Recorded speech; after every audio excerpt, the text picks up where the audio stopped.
Week beginning 18th of May, Book Above Pay Grade, Lesson 1. These are the questions, so feel free to pause the video whenever you need to write your answers down. Hi Year 2, it's Miss Sheikh here. Today I will be reading your Book Above Pay Grade, George's Marvellous Medicine. And we're going to start off with the chapter, The Marvellous Plan.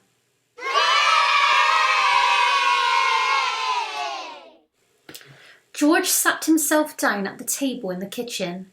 He was shaken a little. Oh, how he hated Grandma.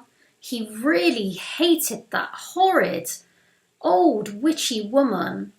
And all of a sudden, he had a tremendous urge to do something about her. Something whopping. Something absolutely terrific. A real shocker. A sort of explosion. He wanted to blow away the witchy smell that hung about her in the next room. He may have been only 8 years old, but he was a brave little boy. He was ready to take this old woman on. "I'm not going to be frightened by her," he said softly to himself. But he was frightened, and that's why he wanted to suddenly to explode her away.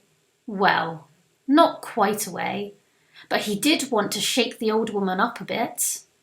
Very well then, what should it be? This whopping, terrific, exploding shocker for Grandma. He would have liked to put a firework banger under her chair, but he didn't have one. He would have liked to put a long green snake down the back of her dress, but he didn't have a long green snake. He would have liked to put 6 big black rats in the room with her and lock the door, but he didn't have 6 black rats. As George sat there, pondering this interesting problem, his eye fell upon the bottle of Grandma's brown medicine standing on the sideboard. Rotten stuff, it seemed to be.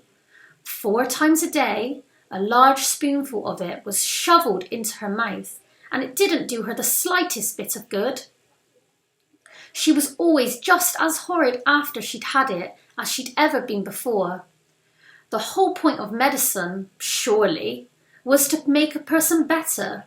If it didn't do that, then it was quite useless. So, ho!